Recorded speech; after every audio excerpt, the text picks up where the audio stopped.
I begin in the name of the God whose mercy is profound, whose kindness is forever.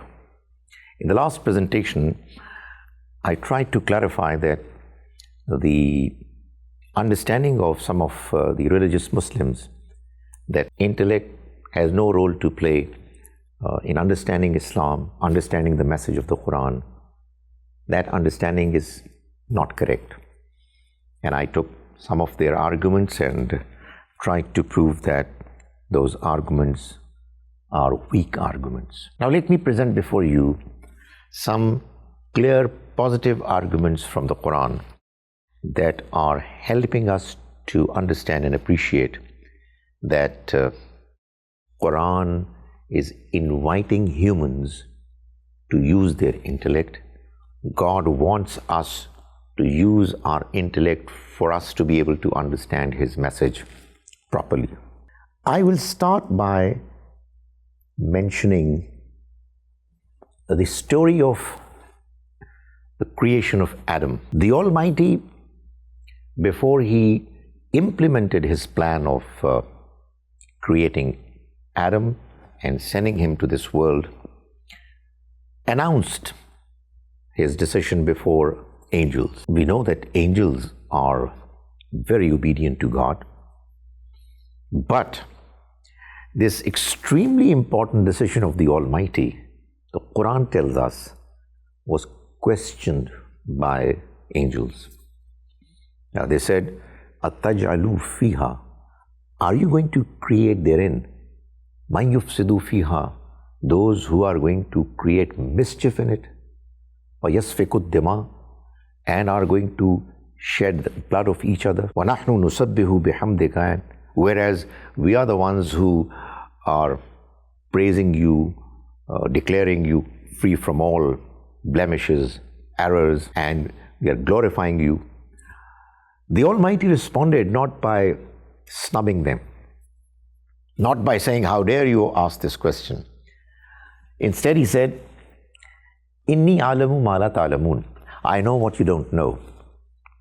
And then He went on to help them understand what the real scheme was. And the explanation that He offered to the angels through Adam, in a nutshell said, clarified to them that even though their questioning was not completely without reason, it was justifiable, yet they looked only at one part of the scheme and therefore got mistaken. They thought that God is about to make somebody, a creation, who will be given freedom, and they will misuse that freedom and create mischief on earth. And they were not wrong. But what they did not realize was that the same freedom is going to be properly, judiciously exercised, used by some other humans. And they are the ones for whom the Almighty would create this world. Because unless you have freedom, you cannot prove that you're really excellent human beings. You have lived up to the expectations of the Almighty. So in other words, the Almighty presented His master plan before His angels, and they asked a question that was based on criticism. God accepted their question and explained to them the complete reality, which when they understood it, they were satisfied. The message is that unless you are intellectually satisfied, how can you be convinced to accept a narrative, an ideology, and follow it? The second thing that I would mention from the Quran is that the Almighty tells us on a number of occasions to read the Quran and understand it. Two verses in particular very clearly require that we should understand the Quran and ponder and reflect over its verses. One verse is verse 82 of Surah An-Nisa, Surah chapter number 4. The Almighty says, do they not ponder over the Quran? وَلَوْ كَانَ مِنْ عِنْدِ غَيْرِ اللَّهِ. Had it been from anyone other than God, لَوَجَدُوا فِيهِ اخْتِلَافًا كَثِيرًا. They would have found therein lots of contradictions, discrepancies.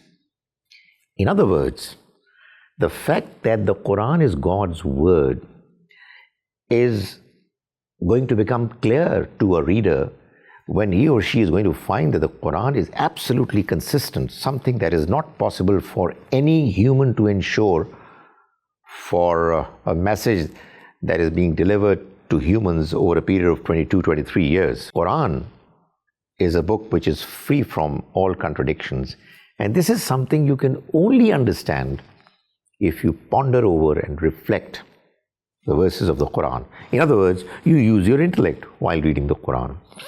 Surah Muhammad, chapter number 47, verse 24, the Almighty says just about the same thing.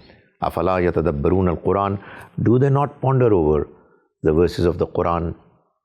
أَمْ عَلَىٰ قُلُوبٍ أَقْفَالُهَا. Or is it that their hearts are locked? Why are they not understanding the Quran?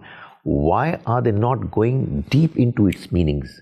So, this book is asking humans to use their God-given intellect for them to be able to understand what God is telling them in the text. A third point that I would want to mention is that the Quran, on a number of occasions, urges the reader to use her intellect to be able to see this world, understand how it has been created, how well organized, well designed it is. As we shall see later while talking about belief in God, how it's helping to arrange for our needs and making sure that whatever we need is being catered for, etc. The Quran says, "Inna fi khalqis samawati wal ard." Indeed, in the creation of the heavens and the earth, and the alternating nights and days, la ayatil li ulil albab. There are signs for those people who use their intellect. In another similar verse in Surah Al-Baqarah, this is Surah Al-Imran, the Almighty says towards the end, there are signs, la ayatil li qawmi yaqilun, for those people, those humans who use their intellect.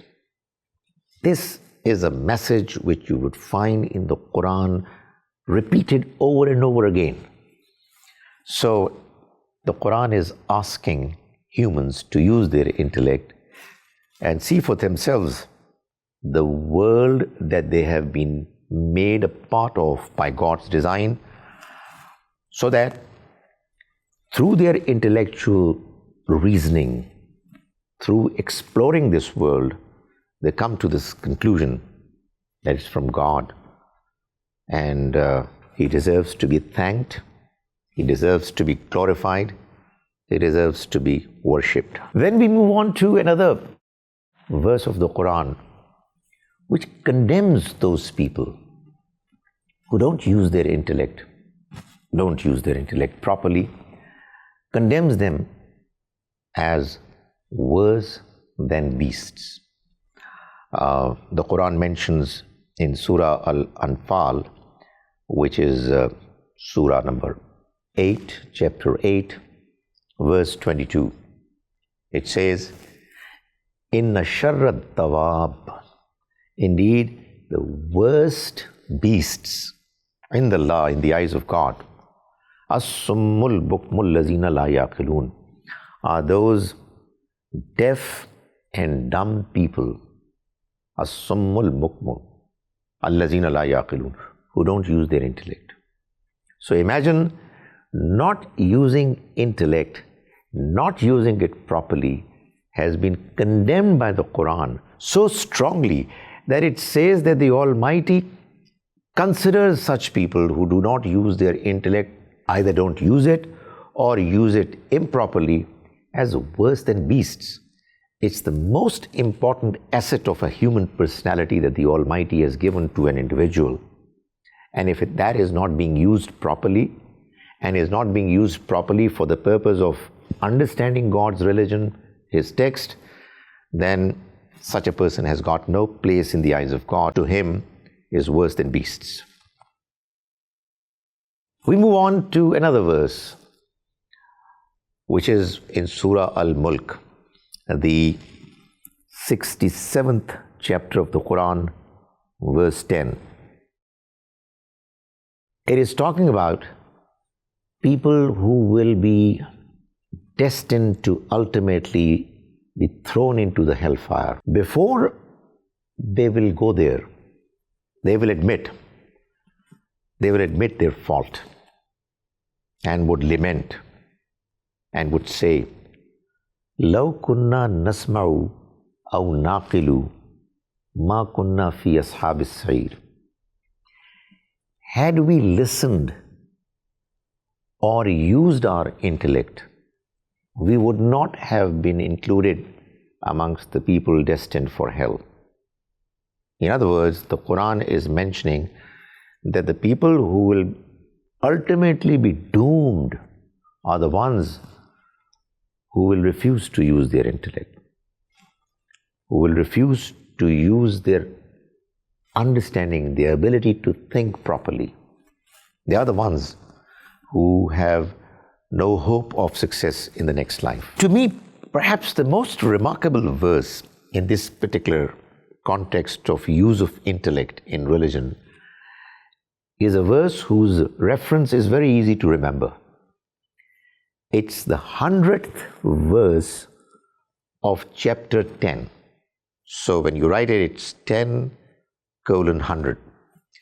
Surah Yunus, verse 100. The Almighty is telling us that in this particular verse, that faith, real faith, is given to humans by the Almighty. Ma kana li nafsin an tu'mina. It is not possible for an individual to believe illa bi iznillah, except by the will of God. That is, God chooses, He decides who will get the privilege of believing. Now, by belief, as I'll argue later, it means genuine, real belief. I'll talk about it in the later presentations, that belief is not just getting the privilege of being born to a religious family or a Muslim family. It's something that you are able to get as a consequence of your own genuine intellectual exercise.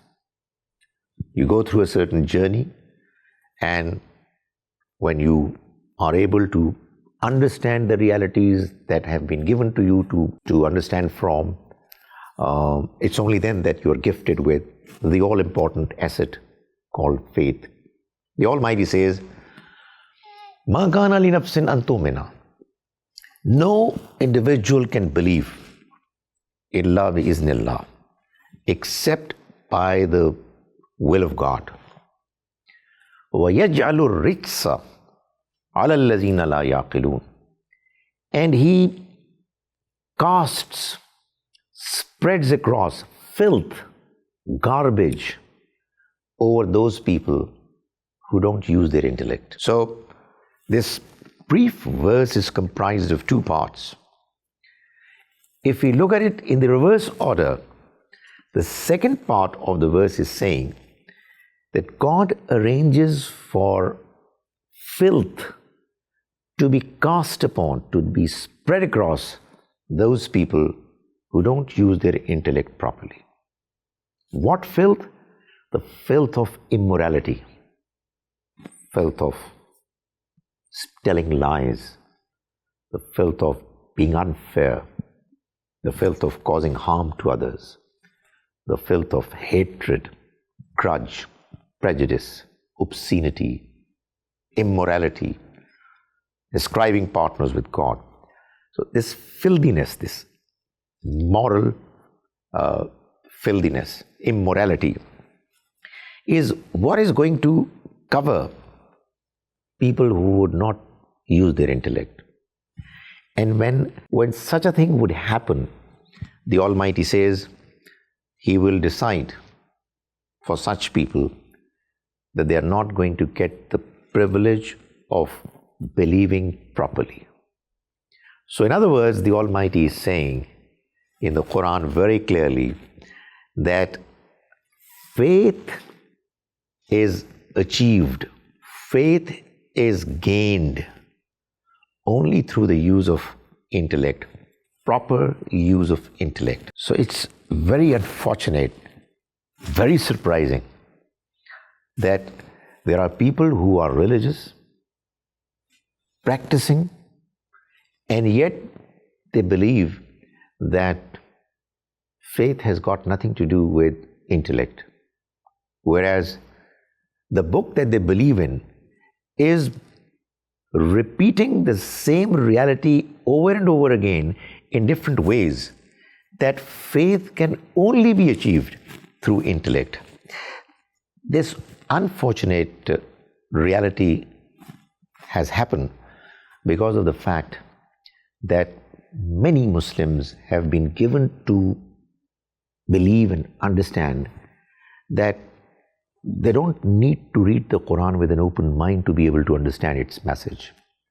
If there is somebody who takes her time out to read the Quran, the individual would have no doubt whatsoever in mind, after having read the translation of the book, that this book is requiring the reader to open her mind, understand the message, and then through this journey of learning the message of the Quran intellectually, critically examining it, scrutinizing its contents, and going deep down inwardly in finding out whether it is making sense.